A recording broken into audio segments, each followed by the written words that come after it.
How you doing, everybody? I am J Enterprise. It is 2020, a brand new year, which means a brand new slate of movies coming our way. Now, this is a video I've really been looking forward to making. This video is my predictions for the top 10 highest grossing films of 2020. I made the same video last year predicting the 10 highest grossing films of 2019. That video you can watch right here. And I'm gonna revisit that video in a couple months once we get the final tallies for last year's movies. But we're not talking about that right now. Forget 2019, we are in 2020. We are talking about this year's movies.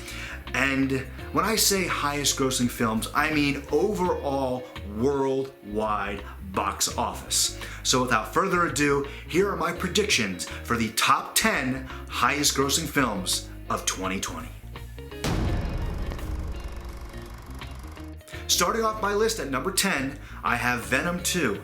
Now, this is a sequel to the 2018 film starring Tom Hardy. That film was kind of the surprise hit. It was the big surprise hit of the year, I do believe. It made over $850 million. It was released in the fall of 2018. Then the sequel now comes out this fall. I don't think it's going to make quite as much as the first movie. I mean, the first movie was, like I said, it was a surprise. Nobody was really expecting it to make that much money. In fact, a lot of people, if I remember correctly, a lot of people thought it was going to flop. But it made over $850 million, which is phenomenal. While Venom 2, I believe, I don't think it's going to make quite as much as the first film. It's still going to make a lot, which is why I put it at number 10. Number 9, I have the latest James Bond film, the 25th ever James Bond film, this one titled No Time to Die. Now, the James Bond franchise has been riding a very successful financial wave recently. 2 films ago, Skyfall, which was 2015, I do believe, 2014 or 15, but Skyfall made over $1 billion. The last film, Spectre, made over $800 million, closer to $900 million. This one, it's still going to be successful. I have it at number 9. Obviously, it's going to be in my top 10. It's not going to cross $1 billion, in my opinion, and I don't think it's going to quite reach the financial heights that Spectre reached, but it's still going to be a very successful film, in my opinion. Over 700, if I was to hazard a guess, but I have No Time to Die as my number 9. At number 8, I have Pixar Animation Studios' Onward. Now, last year we had a lot of Disney live action remakes. We got 3 last year. This year we have a lot of animated films, Disney animated films, and I'm throwing Pixar into that category as well. Disney/Pixar.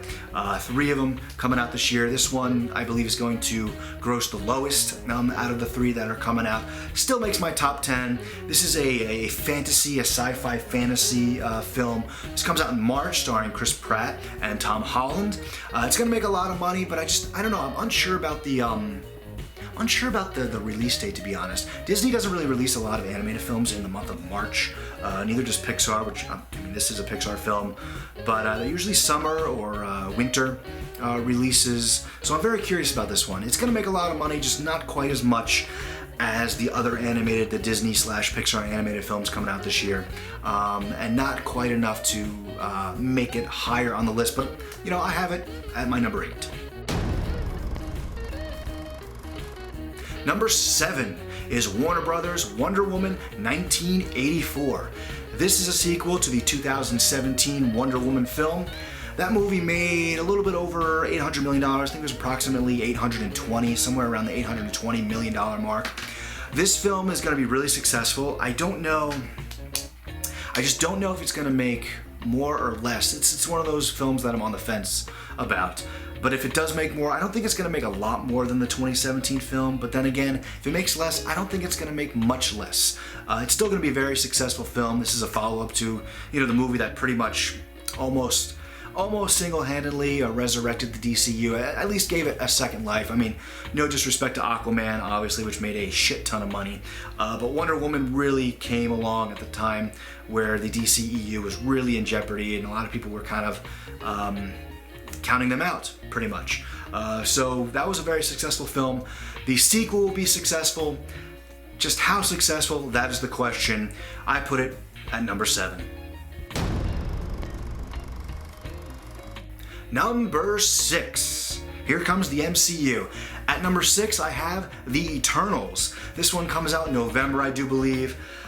This one was hard to gauge because the Marvel standalone films are they're hard to predict. I mean, you have movies like Black Panther and Captain Marvel, which made over $1 billion. Then you had like Ant-Man and the Wasp, which was a sequel. That made a little over $600 million. Doctor Strange made about $650 million. Then you have the Spider-Man movies, which, the first one made over $800 million, and the sequel from last year made well over $1 billion. So it's just, I don't know, it's hard. This one's hard for me to predict. It's going to be successful. It's an MCU film that pretty much sells itself at this point. But it's kind of, I kind of put it in the same category as the Guardians of the Galaxy. They're not well-known characters at all. This is kind of a risk. I mean, a risk as far as Marvel standards go. Like I said, it's an MCU film. It's going to make a lot of money, but I just don't think it's going to be this huge smash success.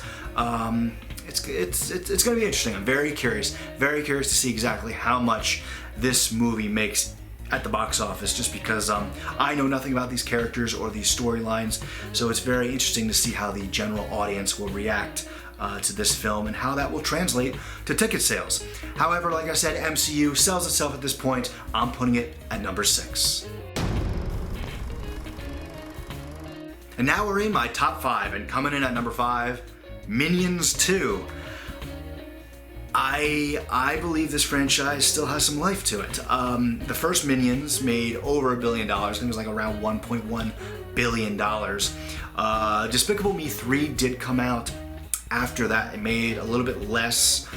So there may possibly be diminishing returns, but I still think there's a market for Minions. I do believe that this movie comes out 4th of July weekend, so that is obviously going to work in its favor. Minions, they've crossed over into being a brand. These aren't just movie characters anymore. This is a brand. The Minions are a worldwide recognized brand.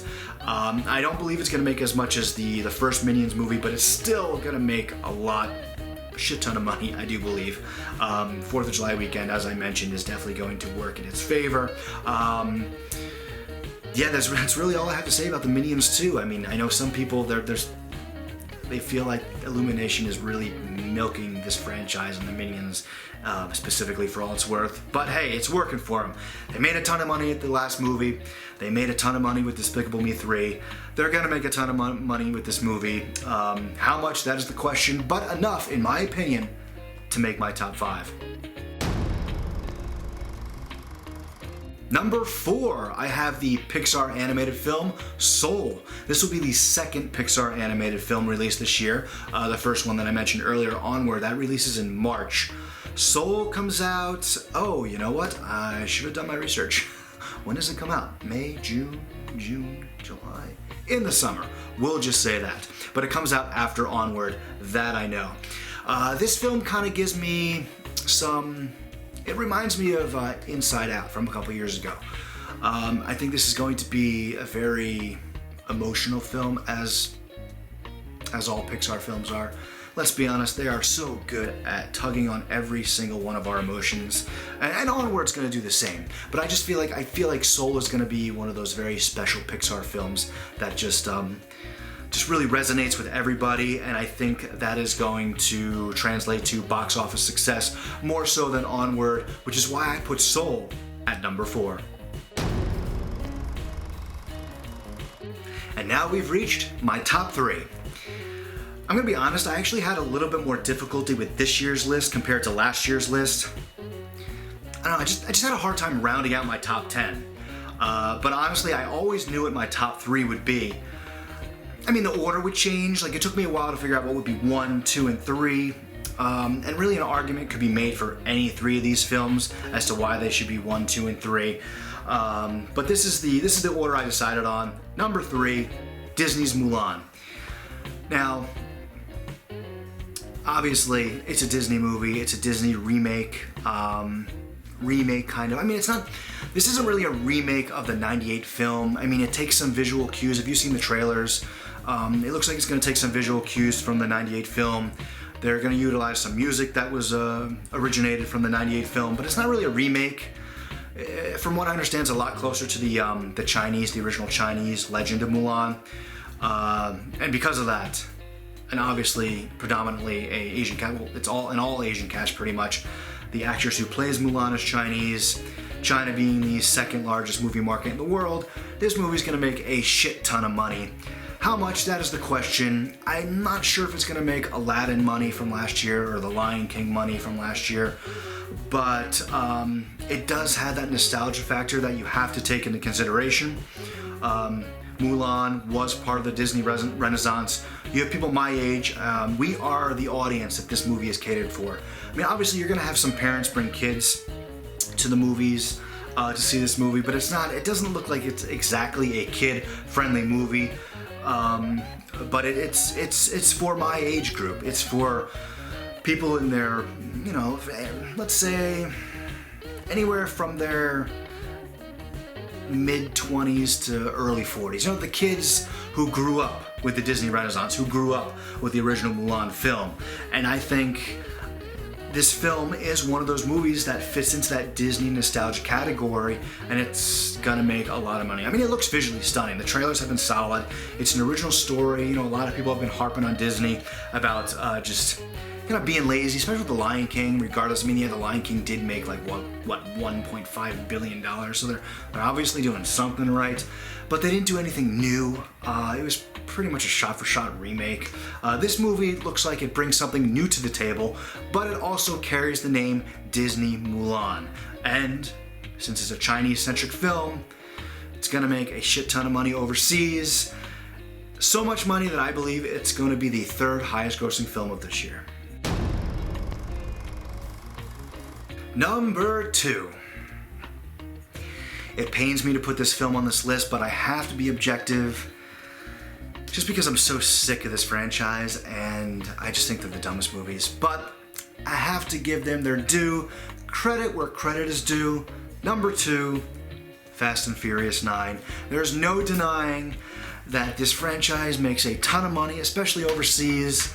The last 2 films have made over $1 billion. I think not the last movie, but the movie before that made, I think, over 1.5 billion, I do believe. The last one made over $1 billion. The Hobbs and Shaw spin-off from last year made, $750 million?